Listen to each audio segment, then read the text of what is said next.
Kalau siapa-siapa nak cari pump untuk nak push air jarak jauh kan, korang boleh guna dua model ni. Yang ni 1 HP, yang ni 2 HP.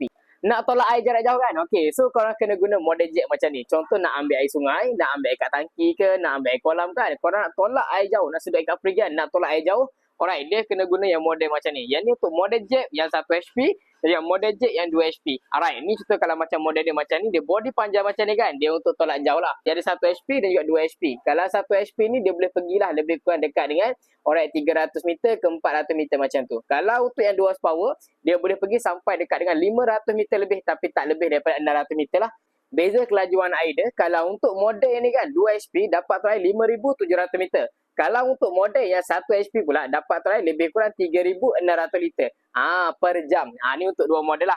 Yang saya review sekarang, yang ni untuk pump jarak jauh. Siapa-siapa nak pump air daripada sungai, daripada perigi, daripada kolam, daripada tangki, untuk nak tolak jarak jauh, boleh guna dua model ni. Alright, ada soalan? Boleh komen kat bawah.